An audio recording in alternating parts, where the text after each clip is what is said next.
Praise Lord. പണ്ടൊരു ധനവാനായ മനുഷ്യൻ അയാളുടെ മോനെ കാണാൻ വേണ്ടി ഒരു സ്ഥലത്ത് ഇടുവാണ്. മോന് അപ്പനെ മനസ്സിലാവുന്നില്ല. അപ്പം ധനവാനാണ്, പക്ഷേ മോന് അപ്പനെ അറിയത്തില്ല.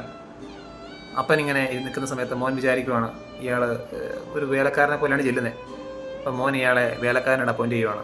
മോൻ എന്നിട്ട് ഇയാളോട് വീട്ടിൽ ഓരോ പണികൾ ചെയ്യിപ്പിക്കുകയാണ്. അപ്പൻ മോനോടുള്ള സ്നേഹം കൊണ്ട് ഇങ്ങനെ വീട്ടിൽ ഓരോ പണികൾ ചെയ്യുന്നു.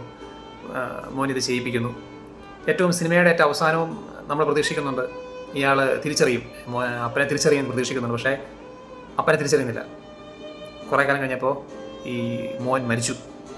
അപ്പനെ തിരിച്ചറിയാതെ മോൻ മരിച്ചു. നമ്മൾ ഇതിൻ്റെ അവസാനം എങ്കിലും പ്രതീക്ഷിക്കുന്നുണ്ട്, ഒരു ട്വിസ്റ്റ് പ്രതീക്ഷിക്കുന്നുണ്ട്. അതായത് തിരിച്ചറിയണം, അപ്പനെ തിരിച്ചറിയണം. പക്ഷേ മോൻ തിരിച്ചറിയുന്നില്ല. അപ്പം ഈ സമയത്ത് മോൻ മരിക്കുകയാണ്.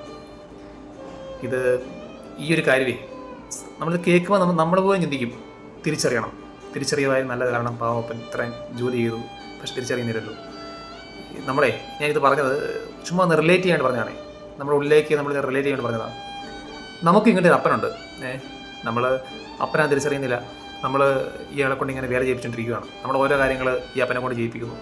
എനിക്ക് എക്സാം തരണം, എനിക്ക് കുറച്ച് സാലറി കൂട്ടി തരണം എന്നിങ്ങനെ പറഞ്ഞ് നമ്മളിങ്ങനെ ഓരോ പണികൾ ഇങ്ങനെ ഈശോയെ കൊണ്ട് ഇങ്ങനെ പണി ചെയ്യിപ്പിച്ചുകൊണ്ടിരിക്കുക, പല പണികൾ ചെയ്യിപ്പിച്ചുകൊണ്ടിരിക്കുകയാണ്. പക്ഷേ ഏതെങ്കിലും ഒരു മൊമെൻറ്റിൽ ഇങ്ങനെ ഈശോ ആഗ്രഹിക്കുന്നുണ്ട്, ഇവൻ എൻ്റെ മോനാണെന്ന് തിരിച്ചറിയണം, ഇവൻ അപ്പാന്ന് വിളിക്കണമെന്ന് ആഗ്രഹിച്ചുകൊണ്ട് ഇങ്ങനെ ഓരോ പണിയും ഇങ്ങനെ ചെയ്യുവാണ്. അപ്പനിങ്ങനെ ചെയ്യുവാണ്. പക്ഷേ ഒരു മൊമെൻറ്റിൽ പോലും നമ്മളത് അറിയുന്നില്ല. നമ്മളിങ്ങനെ നമ്മുടെ മനസ്സിലേക്ക് കയറുന്നില്ല. നമ്മൾ പിന്നെയും പ്രാർത്ഥിക്കാൻ പോകുന്നത് എപ്പോഴും ഓരോ ആവശ്യങ്ങൾക്ക് വേണ്ടിയാണ്. ഓരോ ആവശ്യങ്ങൾക്ക് നമ്മൾ പ്രാർത്ഥിക്കുന്നു. ആവശ്യങ്ങൾ നടക്കുന്നു. അവസാനം നമ്മളും മരിക്കും. അപ്പനെ തിരിച്ചറിയാതെ നമ്മളും മരിക്കും. ഈ ഒരു കാര്യം നമ്മുടെ ലൈഫിൽ ഉണ്ടാവരുത്. ബൈബിളിൽ കൃത്യമായിട്ട് ഈശോ ചോദിക്കുന്ന ചോദ്യമുണ്ട്. ഇങ്ങനെ ഈ ഓരോ കാര്യങ്ങളും പ്രാർത്ഥിക്കുന്ന ഈശോ ചോദ്യമുണ്ടേ.